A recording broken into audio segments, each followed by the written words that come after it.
semaine que tu nous donnes, reçois nos acclamations dans le merveilleux nom de Jésus-Christ. Seigneur Saint-Esprit, prends le contrôle et bénis ton peuple. Enseigne ton peuple.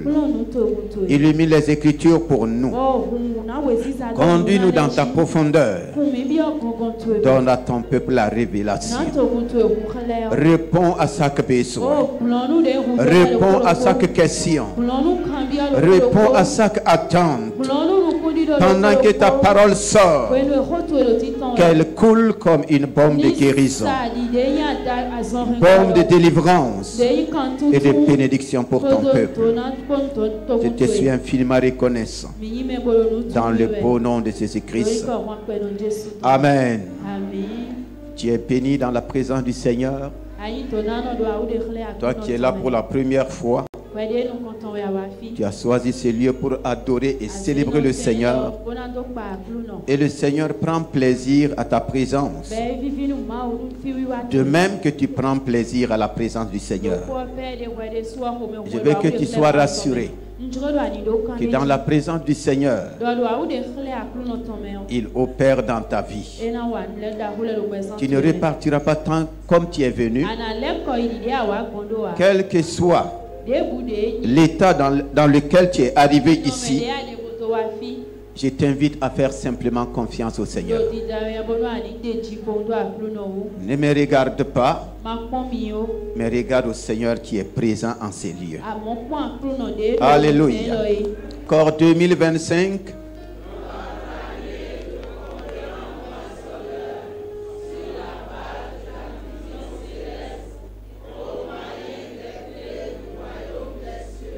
Alléluia, tu es béni. 2025 est notre année des conquérants moissonneurs. Sur la base de la vision céleste, au moyen des clés du royaume des cieux. Nous bénissons le Seigneur qui nous a donné un merveilleux séminaire. Le séminaire Arbre de Vie qui est la rentrée spirituelle du CIEMIA nous a permis de comprendre davantage le thème de l'année. Et comme nous l'avons dit, c'est le thème de l'année. Ce n'est pas le thème du 1er janvier, non. Pour plusieurs personnes, après avoir proclamé ça le 1er janvier, tant que quelqu'un ne les dit pas de proclamer, la proclamation de l'année passe en oubli. Si on dit proclamation de l'année, c'est moi à la maison. Chaque jour quand je me lève, je prends plaisir à proclamer que 2025, c'est l'année où le Seigneur me donne d'être un conquérant moissonneur. Et pour être un conquérant moissonneur, c'est l'année où le Seigneur lui-même me communique sa vision. Et quand j'ai la vision du Seigneur, il me donne les moyens qui sont les clés du royaume. À chaque fois que tu fais cela, qui permet au Saint-Esprit de te conduire encore en profondeur, de te révéler davantage le thème et toutes les bénédictions qui sont liées à ce thème. Donc, je félicite chacun de nous d'avoir disposé du temps pour suivre le séminaire Arbre de Vie. Ce matin, nous allons continuer. Toujours dans le thème, mais en prenant un aspect. La vision de Dieu pour ma vie. Depuis le 1er janvier, nous avons dit que le grand thème nous révèle trois grandes choses. Et ces trois grandes choses, c'est la vision, la moisson et le royaume. Le royaume n'a pas que des clés. Donc ce matin, nous allons voir la vision de Dieu pour ma vie. Il est important pour moi, il est important pour toi de comprendre ce que c'est que la vision. Nous avons reçu pendant le séminaire que la vision est différente de la vue. Chacun de nous a des yeux que nous regardons avec. Mais la vision de Dieu, c'est plus que la vie naturelle que nous avons. Dans Genèse 1, à partir des versets 1 et 2, nous allons voir comment Dieu lui-même va nous révéler ce que c'est que la vision. Dans Genèse 1, les versets 1 et 2, c'est l'auteur qui révèle les réalités de ce qui était au commencement. Voici ce que nous lisons. Genèse 1, 1 à 2. Au commencement, Dieu créa les cieux et la terre. La terre était informe et vide, et il y avait des ténèbres à la surface de l'abîme, et l'Esprit de Dieu se mouvait au-dessus des eaux. Alléluia. Amen. Donc, la vision va commencer à se manifester depuis le commencement. L'auteur du livre de la Genèse décrit ce qu'on pouvait voir à l'œil nu. Le verset 1 n'a pas dit que Dieu dit, mais révèle ce qui était au commencement. Dieu a permis à cet homme de voir les réalités du commencement. Et je veux que chacun de nous permet au Saint-Esprit ce matin de nous aider à entrer dans cette révélation. Dieu est un Dieu de vision. Il est la source de toute vision. Il est un Dieu visionnaire. Il a manifesté sa vision dans les cieux. C'est pourquoi on dit l'Éternel créa les cieux. La création vient d'une vision. Tu ne peux pas créer ce que tu ne vois pas. Est-ce que tu es d'accord? Tu ne peux pas manifester ce que tu ne vois pas. Et pour comprendre, la vision est cachée à l'intérieur de chacun de nous. C'est en manifestant cette vision que la vue peut contempler, peut admirer ce qui est en toi que personne ne voyait. Tout ce que nous voyons vient d'une vision de quelqu'un. Alléluia. Tout vient d'une vision. Et l'Éternel Dieu est le premier visionnaire. S'il te permet de voir la vision des cieux, tu n'as rien à envier sur la terre. S'il te donne de voir avec tes deux yeux là, ce qu'il a réalisé dans les cieux, ce que nous appelons couramment le paradis, tu n'as rien à envier de la terre. Mais il dit qu'au commencement, ici il ne s'agit pas du commencement des cieux. Il nous montre les réalités de la terre. Et pourquoi au commencement de la terre était informe, la terre était vide, il y avait des ténèbres et de l'abîme. Voici le commencement de la terre. Et aujourd'hui, toute personne, tout homme qui a la grâce de naître sur la terre va rencontrer aussi ces choses.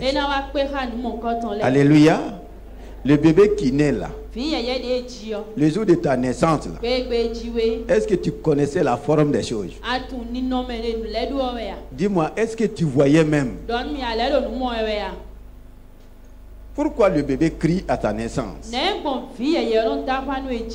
Parce que tout semble échapper à son contrôle. Il ne voit pas, il ne connaît pas la forme des choses. Tout semble obscur. C'est comme s'il voit un Big Bang. Et c'est effrayant. C'est pourquoi il commence à faire quoi? À crier. Je suis arrivé où? Je me retrouve.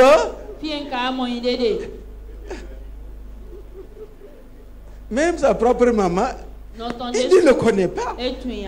Même son propre papa, là, il ne le connaît pas d'abord. Voici le commencement de toutes choses. C'est dans ça maintenant que les choses vont commencer à se mettre en place. Voici la vue. Ici, c'est d'abord la vue. Le chapitre 1, là, le verset 1 et le verset 2, c'est ce qu'on pouvait avoir, ce qu'on pouvait voir de façon naturelle. Et c'est à Moïse que Dieu a permis de voir cela, parce que c'est lui qui a écrit le livre de Genèse.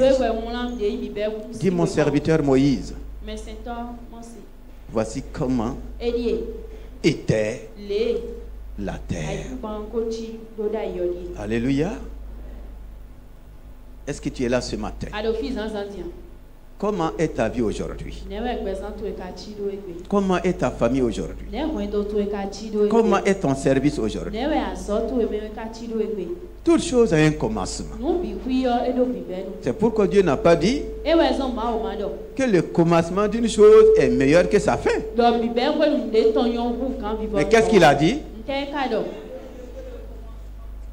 La fin d'une chose vaut mieux. Est-ce que le commencement de la terre ici était meilleur? C'était meilleur? C'est à envier? On peut admirer? Non.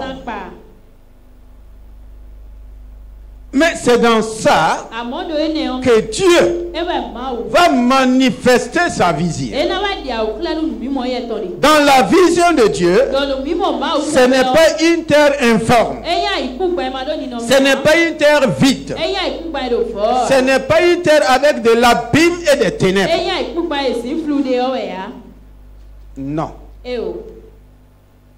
C'est là que tu vas comprendre que quand on parle de vision là, ce n'est pas ce qu'on appelle loupe. Ce n'est pas loupe pour regarder loin. Dis à quelqu'un, la vision n'est pas loin de toi. Dis à une autre personne, la vision n'est pas ailleurs. Dis à une autre personne, la vision est en toi-même. De même que tes deux yeux sont sur toi, la vision est en toi. Voici la réalité du commencement. Comment Dieu va manifester sa vision? Le verset suivant dit: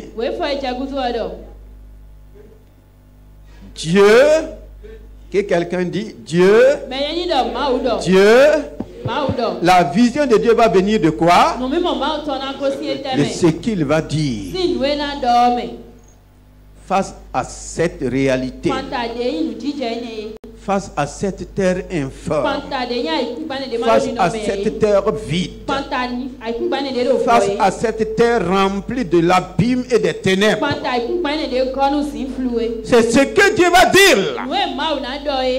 Avec le mouvement de l'esprit, tu vas commencer à mettre en place la vision de Dieu.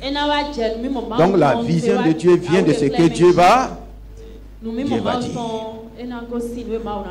Dieu dit. Vous allez comprendre avec moi, même Dieu, avant de voir là, qu'est-ce qu'il fait? Avant de voir, qu'est-ce qu'il fait? Ok. Il faut lire le verset 31 du même chapitre. Ouvre ta Bible. Je veux que tu suives avec moi. Verset 31 du chapitre. Donc le verset 3, c'est là que Dieu a commencé. Dieu dit. Et quand il va continuer de dire, maintenant à la fin, après avoir fini de dire, qu'est-ce qui va se passer? Dieu vit. Ah bon? Maintenant c'est quoi? Dieu vit. Le verset 3 dit, Dieu dit. le verset 31 dit, Dieu vit. Si Dieu ne dit pas, il ne verra pas.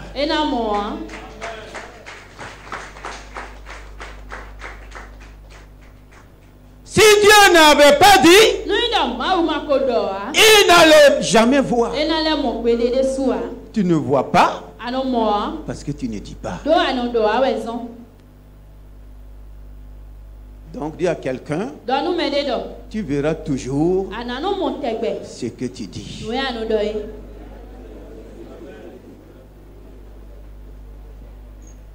Dieu a commencé à dire. On n'a pas dit au commencement Dieu vit. Ou bien au commencement Dieu dit. À la fin Dieu vit. C'est ça la vision. Tu n'as pas encore saisi? Il dit que tu n'as pas de vision. Il dit que tu ne connais pas la vision de Dieu. Commence à dire comme Dieu et tu verras aussi comme. Maintenant, si toi tu dis autre chose, tu verras aussi autre chose. Dieu a commencé à dire que la lumière soit. La lumière s'est mise en place.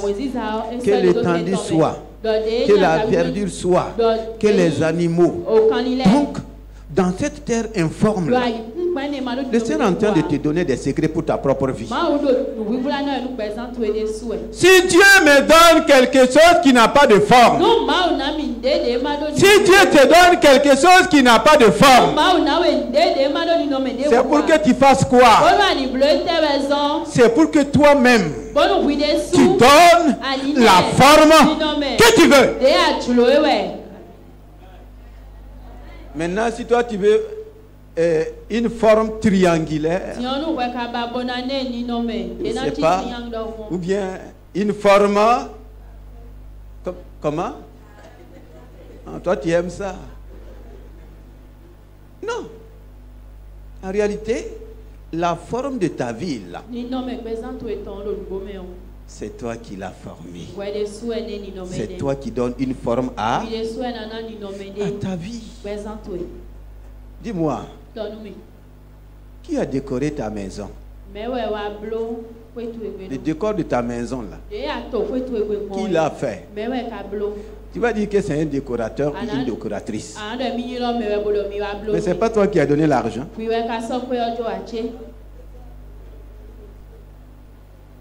C'est pas toi qui as donné les instructions. C'est pas toi qui as dit fais ça, fais ça. Donc la vision est en relation avec quoi? La parole. Et voici comment Dieu a imprimé sa vision dans sa réalité. La vision de Dieu a changé quoi? La réalité des choses. C'est quand tu vas rentrer dans cette vision que tu vas changer tes réalités. Au lieu de pleurer sur tes réalités, Dieu n'a jamais dit pourquoi la terre est remplie de ténèbres.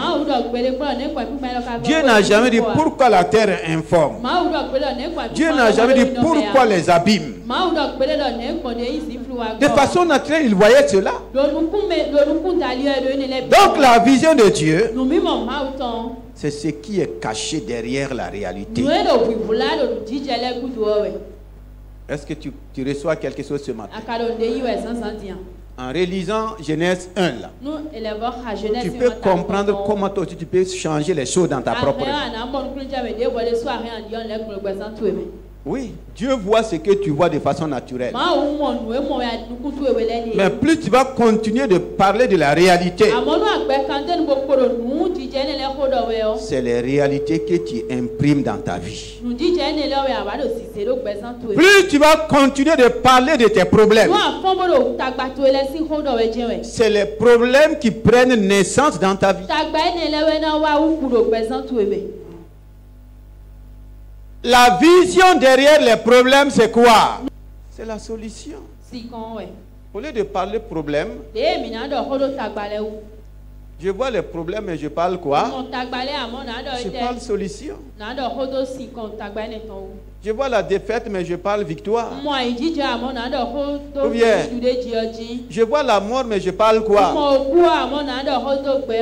Jésus ne savait pas que Lazare était enterré. Jésus ne savait pas que Lazare sentait. Les autres voyaient que Lazare sentait. Jésus a dit qu'il est mort. Qu'est-ce qu'il a dit? Il dort. Devant la mort, lui, il a la vision de la vie. Beaucoup n'ont que une vision contraire. Ils ont la vision des réalités. Et ils demeurent dans les réalités. Quelle est la vision de Dieu pour ta famille? La manière dont tu vois la famille aujourd'hui, est-ce que c'est la vision de Dieu pour ta famille? La manière dont tu vois ta ville, est-ce que Dieu te voit pauvre? Est-ce que Dieu te voit misérable? Est-ce que Dieu te voit célibataire? Dans la vision de Dieu, c'est quoi? Dans la vision de Dieu, c'est quoi? Dieu a créé un sommeur, un célibataire. Dieu a créé un pauvre. Non. Quelle est la vision de Dieu pour ta vie? Quand je vais rentrer dans cette vision, les choses vont commencer à changer. Alléluia. Donc la vision de Dieu vient de ce que Dieu a dit. Nous allons prendre l'exemple d'Abraham. Voici un homme qui tournait en rond. Voici un homme qui était avec son père, qui va finir sa vie dans l'impasse. Mais le jour que Dieu va parler à Abraham, c'est ce jour que Abraham a eu la vision de Dieu. Alléluia. Chacun de nous a la vision de Dieu, mais nous ne le savons pas. Dans Genèse 12, le verset 1. Genèse 12, le verset 1. L'Éternel dit à Abraham. Alléluia. Donc la vision commence toujours par... Ça commence par l'Éternel. L'Éternel dit. Dans Genèse 1, l'Éternel dit. Et les choses vont commencer à se mettre en place. Qu'est-ce que l'Éternel te dit aujourd'hui? C'est ça la base de ta vision. On dit la moisson là. C'est sur la base de la vision céleste. La vision céleste est différente de la vision terrestre. Abraham était dans la vision terrestre jusqu'à ce que Dieu lui dit. Si tu entends Dieu te dire, c'est-à-dire que tu commences à entrer dans la vision de Dieu. Tant que tu n'as pas entendu Dieu te dire, tu es toujours dans une vision terrestre, dans une vision charnelle. L'Éternel dit à Abraham, qu'est-ce qu'il va dire? Va-t'en de ton pays, de ta patrie, de la maison de ton père, dans le pays que je te montrerai. Je ferai de toi une grande nation et je te bénirai. Je rendrai ton nom grand et tu seras une source de bénédiction. Je bénirai ceux qui te béniront et je maudirai ceux qui te maudiront. et toutes les familles de la terre seront bénies en toi. Alléluia. Amen. Voici la vision de Dieu pour Abraham. Est-ce que Abraham va discuter avec cette vision? Donc la vision de Dieu te donne toujours une orientation. Dans la vision de Dieu aussi se trouve la capacité de Dieu. Et la vision de Dieu te positionne. Tout est dans la vision. Voici quelqu'un qui ne savait où aller. Il était aussi dans un pays, dans une ville, dans une famille comme tous les autres. Mais le jour qu'il a entendu la voix de Dieu, tout va changer dans la vie de cet homme. Et ce matin, c'est toi le Abraham d'aujourd'hui. C'est moi le Abraham d'aujourd'hui. C'est à moi que Dieu parle. Cette parole ne concerne plus Abraham. Si Dieu l'a laissé, c'est pour toi, c'est pour moi. Parce que sa parole dit, ce qui est révélé là, c'est pour qui? La Bible d'aujourd'hui appartient à qui? Tout ce que Dieu dit dans sa parole appartient à qui? C'est à toi, c'est à moi qui a le privilège d'avoir la Bible. Abraham n'avait pas une Bible. Il a fallu que Dieu lui parle. Mais ce que Dieu a parlé là, il l'a mis par écrit. Aujourd'hui c'est pour toi, aujourd'hui c'est pour moi. Si je prends cette parole, comme Abraham l'a pris, et quand Dieu a parlé, il a révélé à Abraham sa vision. C'est pourquoi, pendant le séminaire, le Seigneur a dit, sans vision,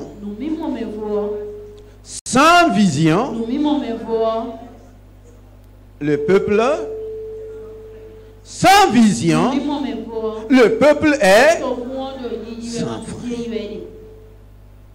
Quel est le rôle du frein?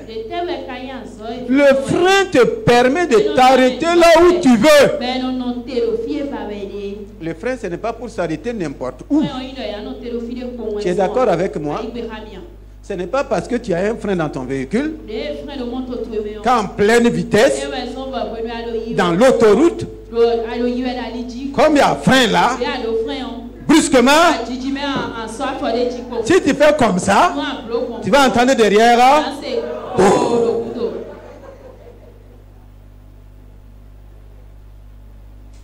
Donc, le frein, ce n'est pas aussi pour s'arrêter n'importe comment.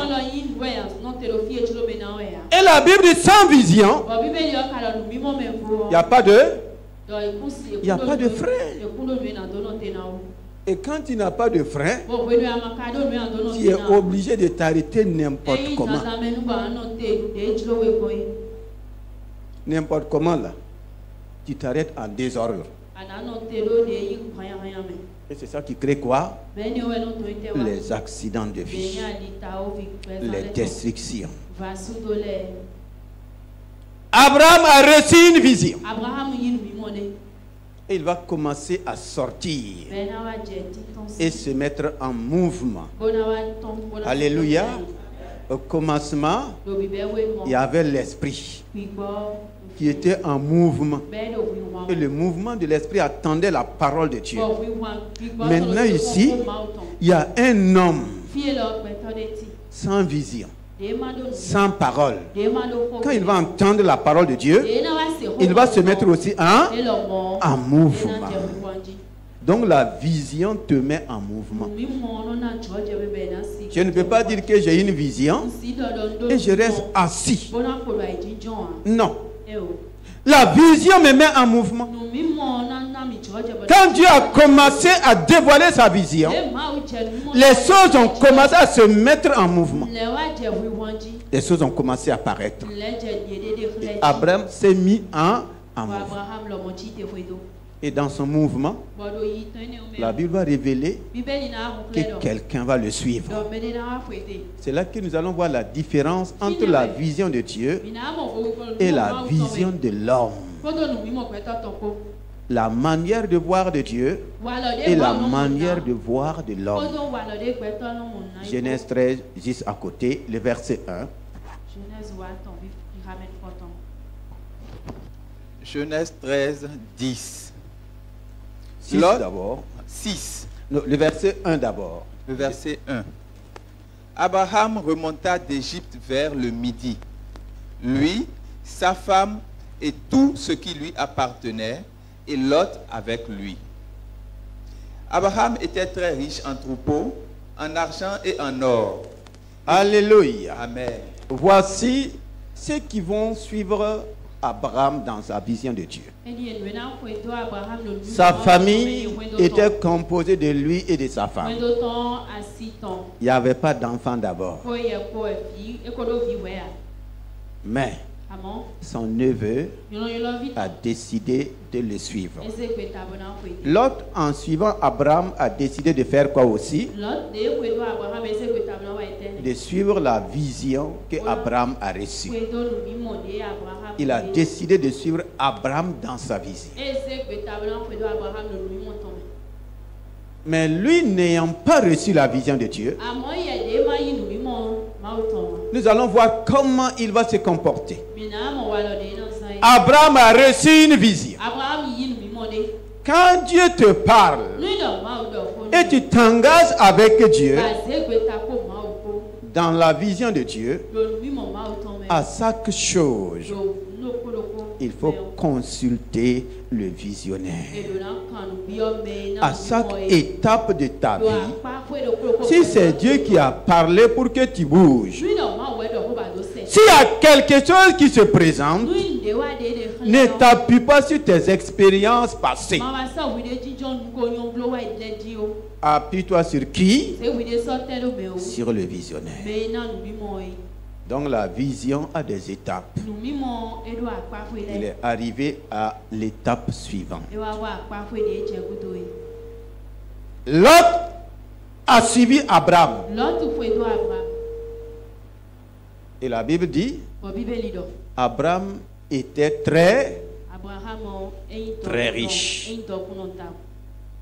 En troupeau, en argent et en or. Dis à quelqu'un, quand Dieu te donne une vision,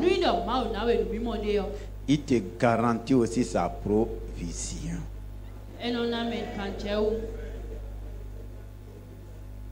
Alléluia. Quand Dieu parlait à Abraham, on n'a pas dit qu'Abraham était très riche. Quand Dieu te donne une vision, si tu acceptes la vision de Dieu, Dieu va t'assurer sa provision. Ce qui va accompagner la vision, Dieu te donne. Abraham était très riche en troupeau, en argent, en or. Demande à ton voisin, es-tu très riche?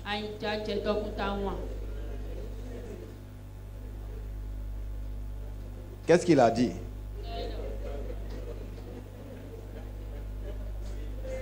Jeune homme, es-tu très riche? Donc beaucoup ne sont pas encore rentrés dans la vision de Dieu.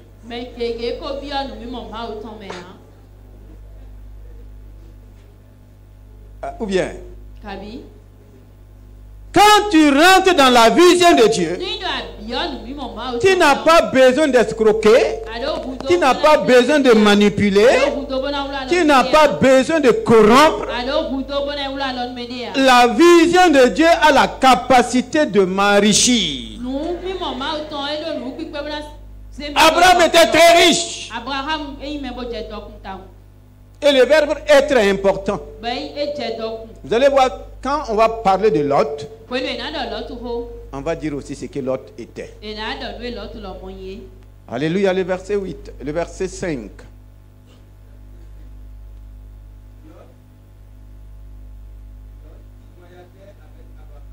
Lot qui voyageait avec Abraham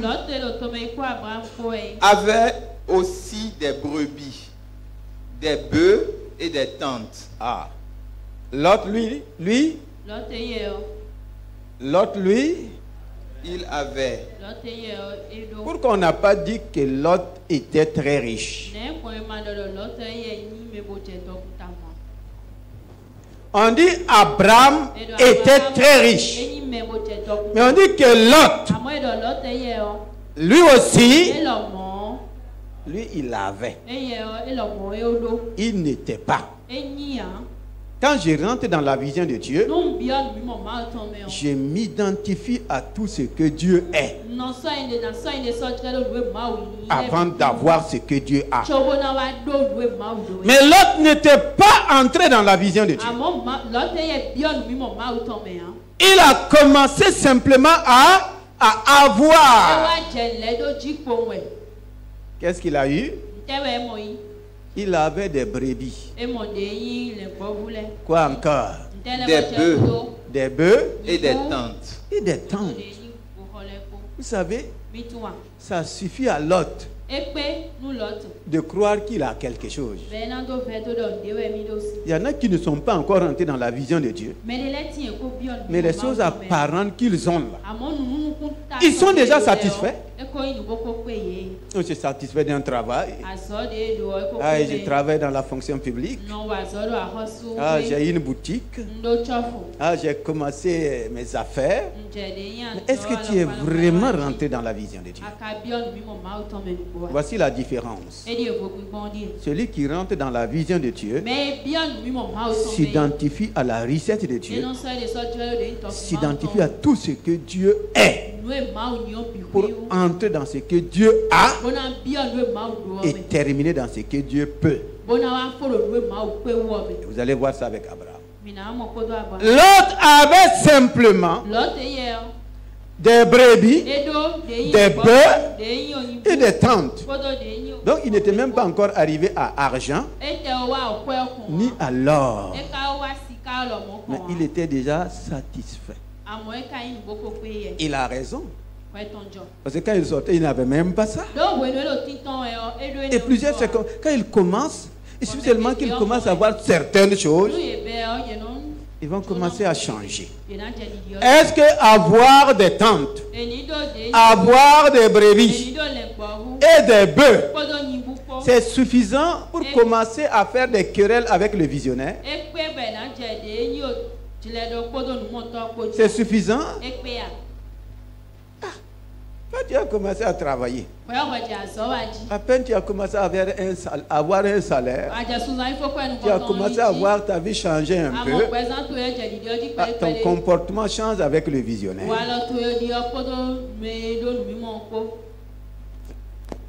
Tu vas rentrer dans l'identité de la vision? Non. Les versets qui suivent disent qu'il y a querelle qui va commencer entre Lot et Abraham, à commencer par les troupeaux. Et qu'est-ce que Abraham va dire au verset 8? Verset 8. Abraham dit à Lot: qu'il n'y ait point, je te prie, de dispute entre moi et toi, ni entre mes bergers et tes bergers.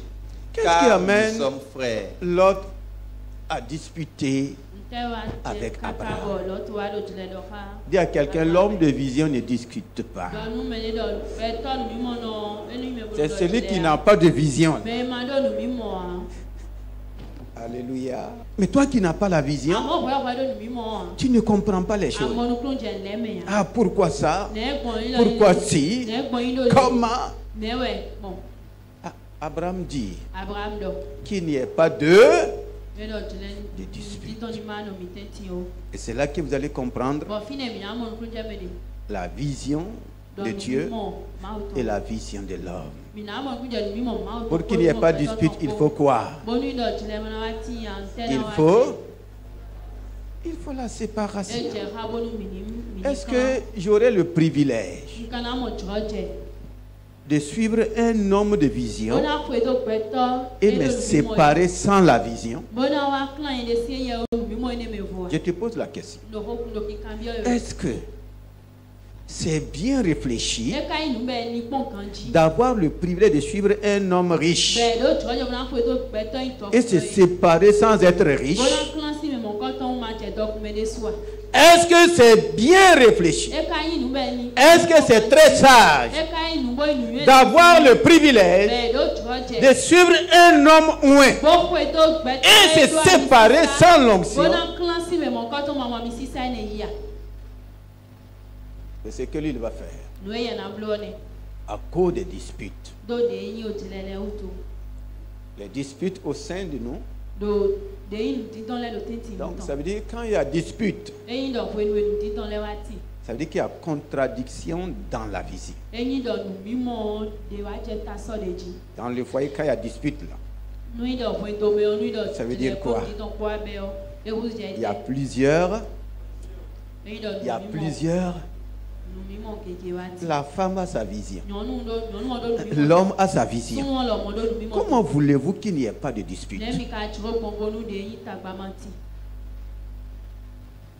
Si nous suivons la même vision, il y aura dispute. Il n'y aura pas de dispute. Dans ton foyer, pourquoi les disputes?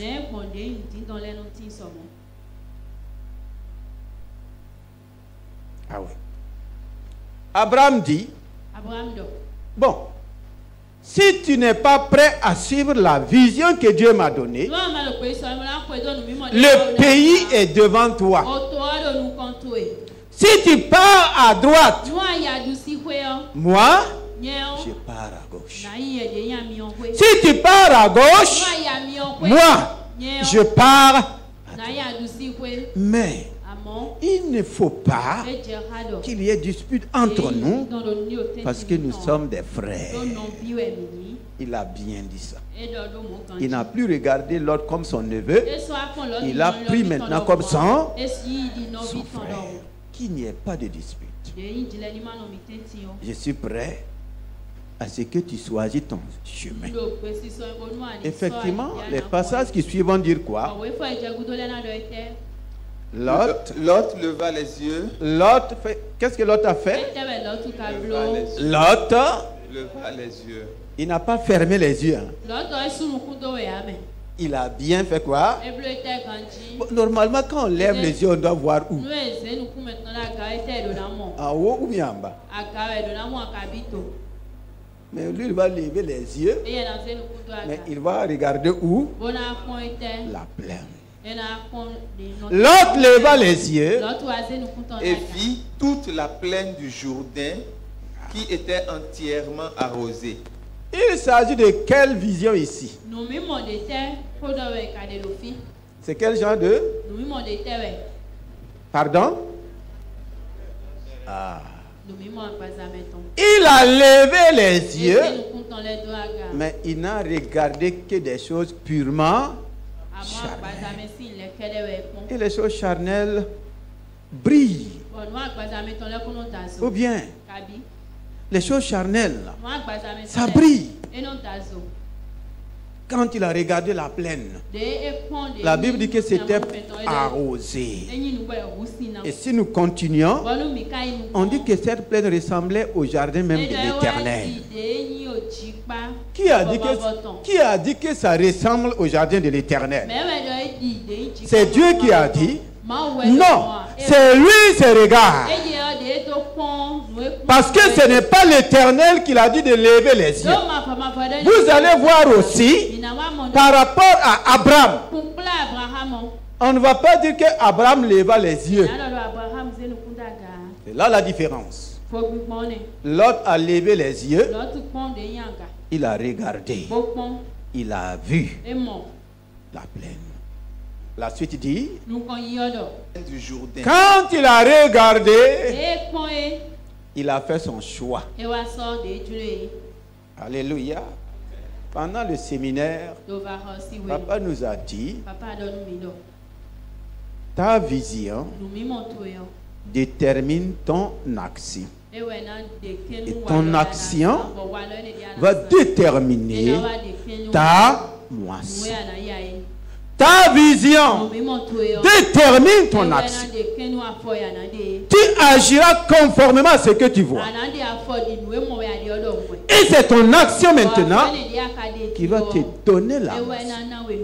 Donc faisons attention à ce que nous regardons. Parce que nous allons moissonner selon nos actions. La suite. Il s'avança vers l'Orient. Il s'avança. Il a fait son choix. Il va se mettre en action. Et il va s'avancer. C'est ainsi qu'ils se séparèrent l'un de l'autre. Il y a eu la séparation. Si l'autre n'avait pas déjà dans son cœur la vision de séparation, est-ce que la séparation pouvait naître? Quand les disputes commencent, parmi les deux, il y a un qui va dire, si c'est comme ça, toute séparation trouve son origine de ces passages. Que ce soit les divorces, ça commence par là. Les séparations, là, ça commence par là. Il a fait son choix. Il va continuer. Verset 12. Nous allons sauter pour aller au verset 14 pour gagner du temps. Verset 14. Verset 14, c'est toujours Genèse 13. Oui. L'Éternel dit à Abraham. L'Éternel dit. Après que Lot se fut... Je nous rappelle que la vision viendra toujours de ce que... Avec Lot, on n'a pas dit que l'Éternel dit. Mais avec Abraham, nous voyons toujours ce terme. L'Éternel dit. À qui? À Abraham. Et qu'est-ce que l'Éternel va dire à Abraham? Lève les yeux. Alléluia. On dit, Lot leva les yeux. Qui lui a dit de lever les yeux? Qui lui a dit de lever les yeux? C'est Abraham qui lui a dit de lever les yeux. C'est l'Éternel qui lui a dit de lever les yeux. Bon, qui peut me dire pourquoi ce n'est pas l'Éternel qui a dit à Lot de lever les yeux? Qui peut me dire pourquoi? Là, tu vas découvrir aussi ta solution. Parce que beaucoup d'entre nous, nous sommes dans cette situation. Qui peut me dire pourquoi ce n'est pas l'Éternel qui a dit à l'autre de lever les yeux?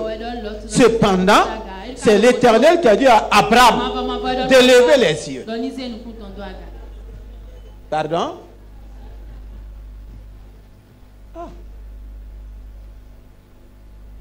Si tu n'impliques pas Dieu dans ton affaire, Dieu va t'accompagner dans ton affaire. Quand Abraham a dit à Lot, si tu pars à gauche, je pars à droite. Tu pars à droite, moi je pars à gauche. Vous avez vu Lot dire, je vais invoquer l'Éternel. Si l'Éternel n'a pas dit à Lot de lever les yeux, c'est que Lot ne l'a pas invoqué. Lot ne l'a pas. Lot ne l'a pas invoqué.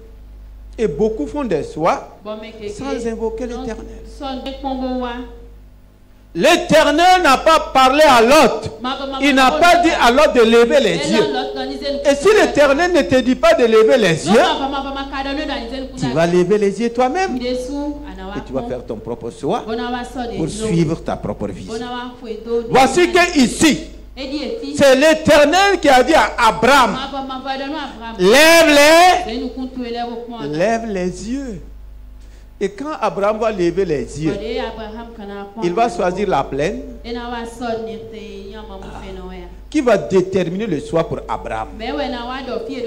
La suite dit, regarde vers le nord. C'est Dieu, c'est-à-dire la vision de Dieu pour ma vie, c'est la direction que Dieu me donne. Si Dieu me dit de regarder vers le nord, il me donne une orientation vers le nord. Il te dit, mon fils, ma fille, va vers le nord. Et si Dieu te dit d'aller vers le nord, et c'est ce qu'il a prévu pour toi au nord. Si tu te dit d'aller au sud, et c'est ce qu'il a prévu pour toi au sud. N'aie pas peur de là où Dieu te dit d'aller.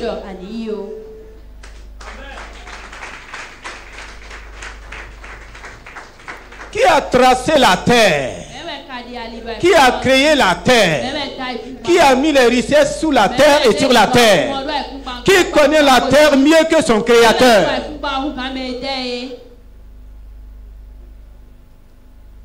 Ni toi, ni moi, ni personne ne connaît la terre plus que celui qui l'a créée. Pourquoi ne pas suivre sa vision? Lève les yeux et regarde. C'est ça la vision de Dieu. Et la vision de Dieu sera toujours au-delà de ton entendement. Quand toi-même tu vas choisir là, ça ne pourra jamais s'égaler à ce que Dieu va choisir pour toi. Dieu ne peut pas te donner un petit choix. Dieu ne peut pas te donner une petite vision. Regardez la vision que Dieu va donner à Abraham. Lève les yeux et du lieu où tu es. Du lieu où tu es. Regarde vers le nord et le Regarde vers le nord et le midi. Vers l'Orient et l'Occident. Vers l'Orient et l'Occident. Car tout le pays que tu vois, je le donnerai à toi et à ta tout le pays que tu vois. Dis-moi, est-ce que d'ici je peux voir tout le Bénin? Alléluia. C'est ça la vision. Et tout le pays.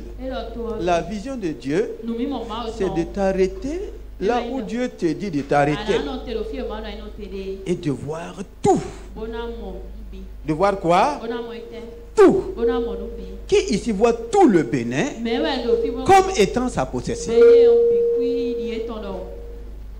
Toi, tu vois seulement ton village. Et même ton village, là. Tu ne vois pas que tout le village même t'appartient. Toi, ta vision est limitée à ta parcelle de 350 mètres carrés. Ce n'est pas la vision de Dieu. Du lieu où tu es, quand tu vas te tenir dans ta chambre, il faut voir tout le Bénin comme étant ton héritage. Et quand tu vas commencer à voir ainsi, tu permets maintenant au Saint-Esprit de tous les coins du Bénin de faire venir tout ce que Dieu a préparé dans cette nation pour toi. Alléluia. De faire venir toutes les recettes du Bénin. Dans ta chambre, tu vois toutes les recettes du Bénin comme étant pour toi. Tu vois les opportunités du Bénin comme étant pour toi. Tu vois les marchés. Écoutez-moi, c'est ça la vision. La vision n'a rien à voir avec ce que je peux voir. Du lieu où tu es, regarde. Tout le pays, ce n'est pas la moitié du pays, ce n'est pas un quart du pays, tout le pays, je te le donne. Est-ce que tu sais que Dieu te donne tout le Bénin? Est-ce que tu crois que Dieu fait prospérer tes affaires dans tout le Bénin? C'est cette vision qui nous manque. Chacun regarde à côté de lui. Et quand on regarde à côté de nous, on est limité. La vision de Dieu ne te limite jamais. Ça va au-delà des frontières. Ça va au-delà des limites. Alléluia. Dis, je te le donne à toi et à ta postérité pour toujours. Pour combien de temps? Toujours. C'est pas pour un mois. C'est pas pour 10 ans. Pour toujours. Donc la vision de Dieu rentre dans l'éternité. Ce n'est pas limité par le temps. Ce n'est pas limité par les circonstances. Ce n'est pas aussi limité par les événements. Pour toujours. Demande à ton voisin, est-ce que tu es courageux pour rentrer dans la vision de Dieu?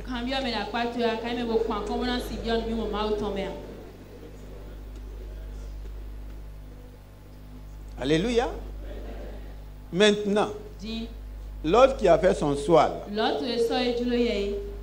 qu'est-ce qui va se passer? Il sera bloqué dans sa vision. Il sera détruit dans sa vision. Sa femme sera transformée en une statue de sel. C'est lui qui va commencer la race des maudits. Parce qu'il a manqué la vision de Dieu. Comment tu peux suivre un homme de vision et passer à côté? Comment tu peux devenir enfant de Dieu et manquer la vision de Dieu pour toi? C'est là que Dieu ne comprend pas. Et si nous manquons, c'est parce que nous avons fait comme Lot. Quelle est la vision que tu as de toi-même? Est-ce que tu te vois comme Dieu te voit? Dieu a trouvé un jeune homme. Vous ceux qui connaissent Gédéon. Quelle était la vision qu'il avait de lui-même? C'était réel ou bien ce n'était pas réel? C'était ce qu'il vivait ou bien ce n'était pas ce qu'il vivait? Bon, je ne peux pas comprendre. Et c'est là que vous devrez faire attention. C'est dans la famille de Gédéon où était l'idole de toute la ville. Faisons attention. La pauvreté, là, ça vient de quoi? De l'idolâtrie. Si nous faisons la promotion de l'idolâtrie, nous allons sombrer la population dans la pauvreté. Ah oui, mais les gens ne savent pas. Où sont les miracles? Tu veux voir les miracles, mon ami Gédéon? Tu veux voir? Il n'y aura pas de miracle de Dieu tant que tu n'es pas dans la vision de Dieu. Est-ce que ta famille est dans la vision de Dieu? C'est son père qui était le sacrificateur des idoles du village, de la ville. Ou bien, malgré ça, moi je croyais que ça devrait être la famille la plus riche. Mais je dois dire que c'est quoi? C'est la famille la plus pauvre. Et encore la plus petite. Et lui, il était quoi? Lui, il était le dernier.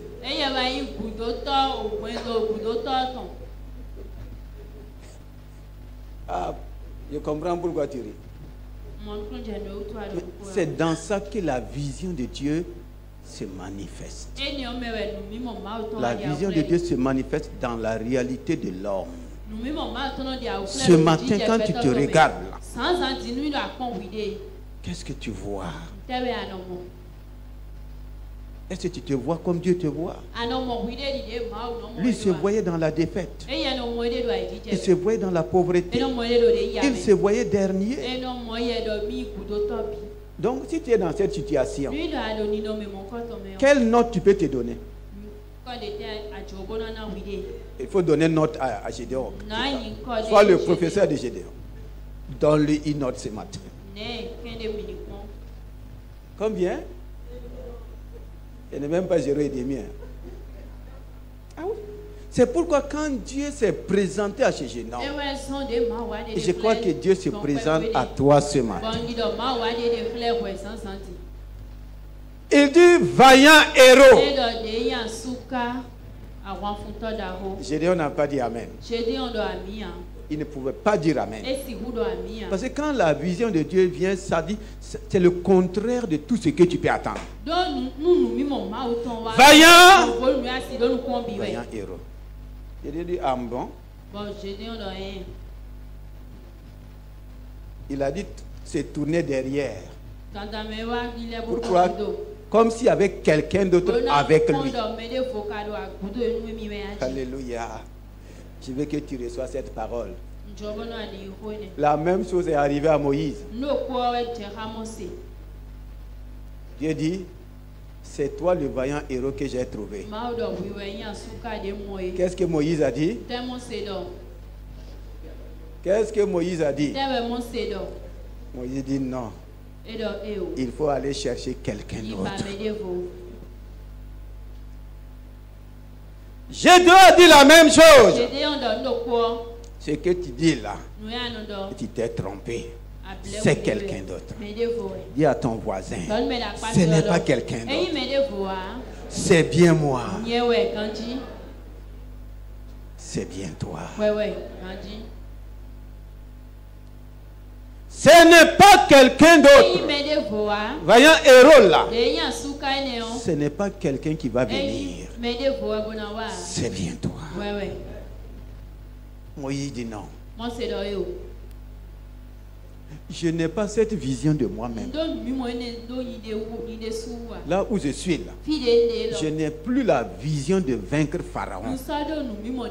Je n'ai plus la vision de vaincre son armée. Je n'ai même plus la vision de libérateur. Je n'ai plus cette vision. Cette vision s'est évanouie. Je me regarde comme un simple berger. De vision de général, il est descendu à vision de berger. De vision de libérateur, il est descendu à vision d'esclave. Dans quelle vision tu te trouves?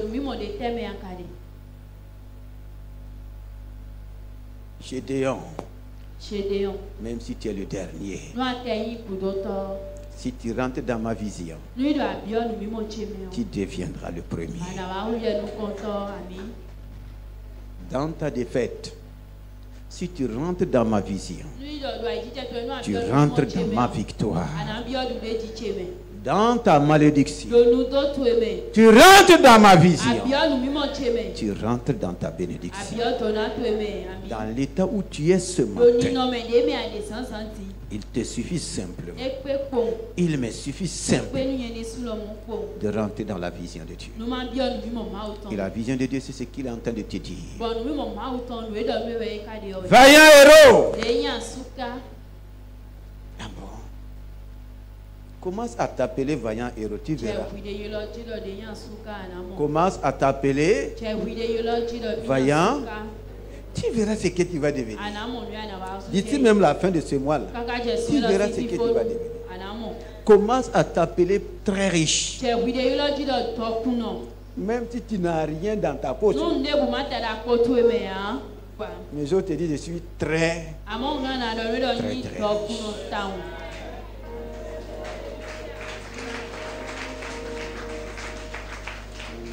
La base de la vision céleste, c'est la base de ce que Dieu te dit. Si tu rentres dans ce que Dieu te dit, tu rentres dans la vision de Dieu. On t'a tellement dit des choses. Écoutez-moi. Oublie même ce que ta religion t'a dit. Oublie que c'est un grand prophète qui m'a dit. Oublie que c'est un grand prêtre qui m'a dit. Il n'y a pas de plus grande prophétie que ce qui est devant toi dans la Bible.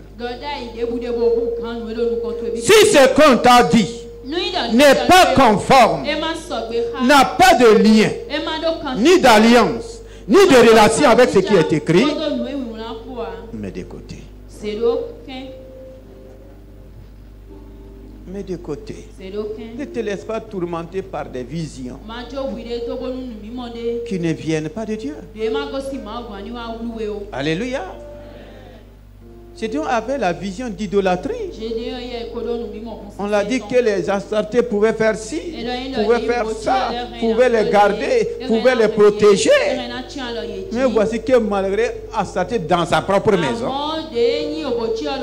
Astarté ne pouvait pas garder ses céréales contre Manassé. Il y a Manassé ici ce matin. Alléluia. Ah oui, contre l'invasion de Manassé. Nous voulons que la nation rentre dans la vision de Dieu. Et Dieu seul peut garantir la sécurité de la nation. Alléluia. Quand Gédéon est rentré dans la vision de Dieu, il a vu la victoire de Dieu. N'est-ce pas? Quand Moïse est rentré dans la vision de Dieu, il a vu quoi? La vision de Dieu. Et notre rôle, c'est de vous amener dans la vision de Dieu. Et nous allons voir que Moïse va amener le peuple. C'est quand Dieu a révélé sa vision à Moïse, il lui a dit que tu vas libérer le peuple. Est-ce qu'il a pu libérer le peuple ou il n'a pas pu libérer le peuple? Ils ont vu les miracles. Ils ont vu les prodiges, les signes. Maintenant Dieu s'arrête et dit à Moïse, il faut choisir les principaux responsables du peuple. Parce que je vois qu'ils ont des doutes. Même dans la vision de Dieu, je peux avoir des doutes. Parce que ça dépasse mon entendement. Mais Dieu fera toujours tout pour me convaincre, pour me donner de l'assurance. Il dit, envoie des espions.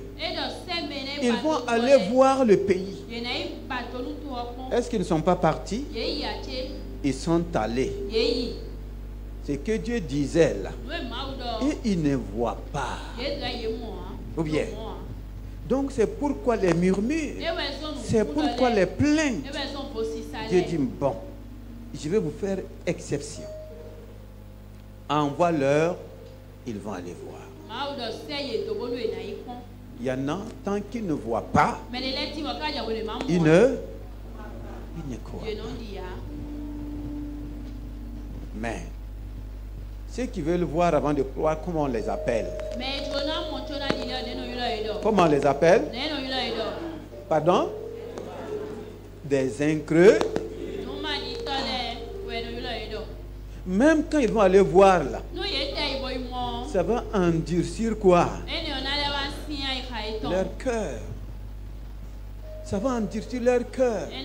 Quand ils sont allés, au lieu de voir ce que Dieu a dit, ils vont voir ce que Dieu n'a pas dit. Dieu n'a pas parlé des Anacs.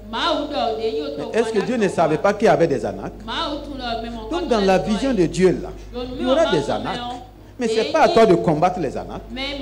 Ce n'est pas à toi de combattre les géants. Ce n'est pas à toi de terrasser les montagnes. Ou bien, c'est à toi d'ouvrir la mer rouge. Non. Voici notre problème.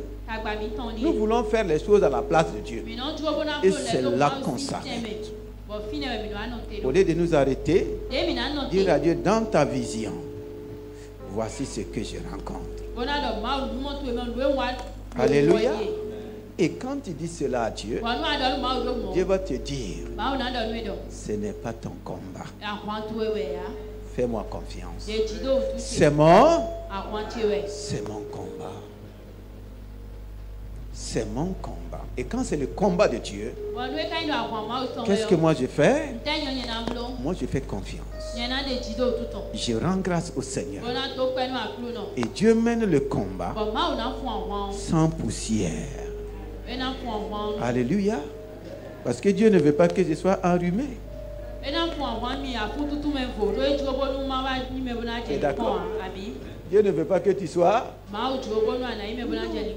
Il mène toujours le combat. Il fait le chemin et tu continues. Donc je veux que ce matin, il y a tellement de choses à dire. Mais je veux que le Saint-Esprit t'aide à rentrer dans la vision de Dieu pour ta vie. T'aide à rentrer dans la vision de Dieu pour ta famille. Les choses qui te troublent sont en train de te dire, regarde à Dieu. Lève les yeux. Laisse Dieu te dire, lève les yeux. du lieu où tu es, je te demande de te tenir debout. Je veux que tu lèves les yeux de la part du Seigneur ce matin. Du lieu où tu es. Et commence à voir les choses comme Dieu. Ne vois plus la défaite dans ta vie. Ne vois plus la misère dans ta vie. Ne vois plus les déboires dans ta vie. Lève les yeux. Du Seigneur. Sur la base de ta parole, je lève les yeux du lieu où je suis et je regarde.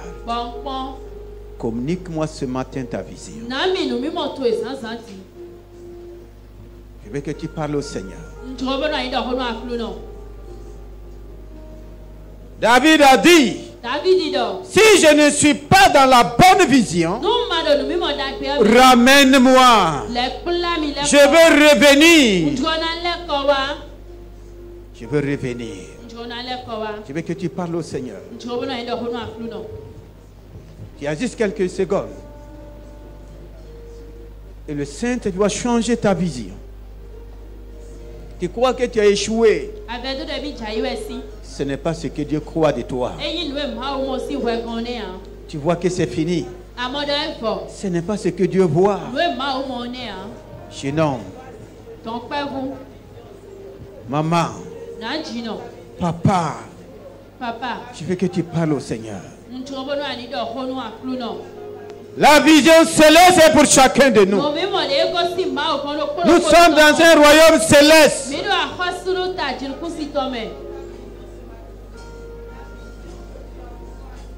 Nous n'avons pas la vision du monde. Parce que nous ne sommes pas du monde. Parle sérieusement au Seigneur. La vision pour tes études ne suit pas la vision de quelqu'un. Seigneur, tu m'as sauvé pour une vision. Tu m'as sauvé pour une direction. Seigneur, je ne sais pas où aller. Quelle est la vision que tu as pour moi? Tu ne m'as pas créé pour être malade.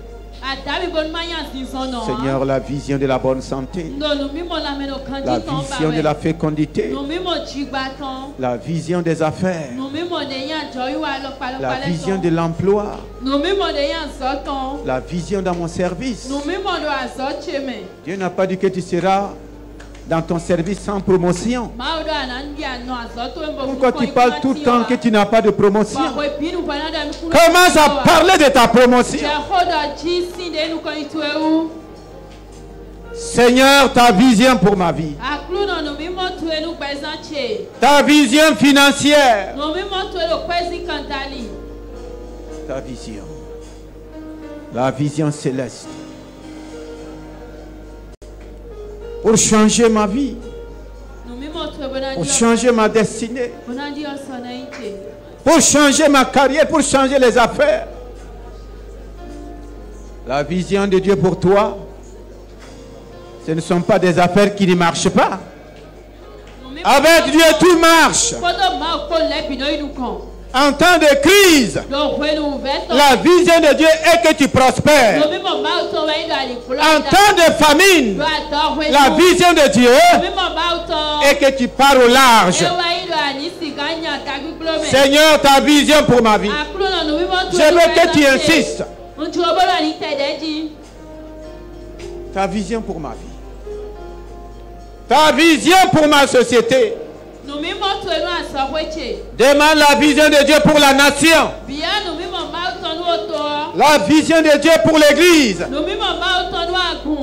Ce n'est pas une église faible. Nous voulons retourner à la vision céleste.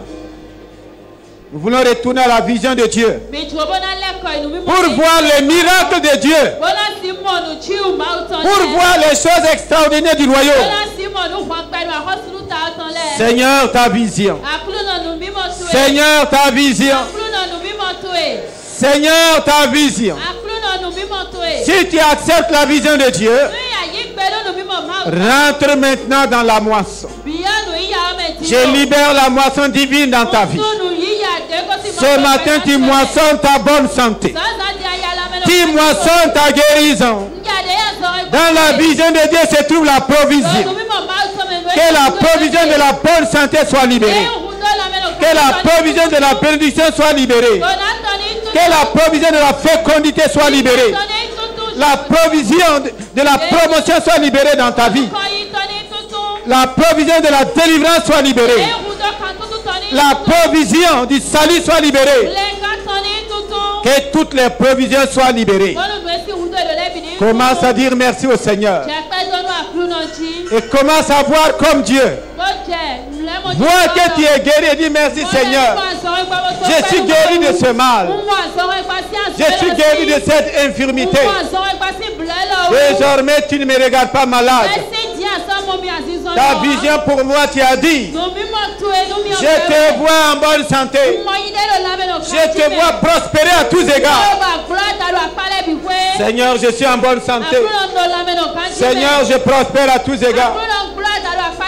Seigneur, je possède toutes les richesses. Je suis très riche. Je suis très prospère. Je suis très béni. Partout je prospère. Partout je suis riche. Dans chaque domaine. Dans chaque aspect. Si c'est ainsi, acclame le Seigneur. Rends grâce au Seigneur. Je lève les yeux vers les monts.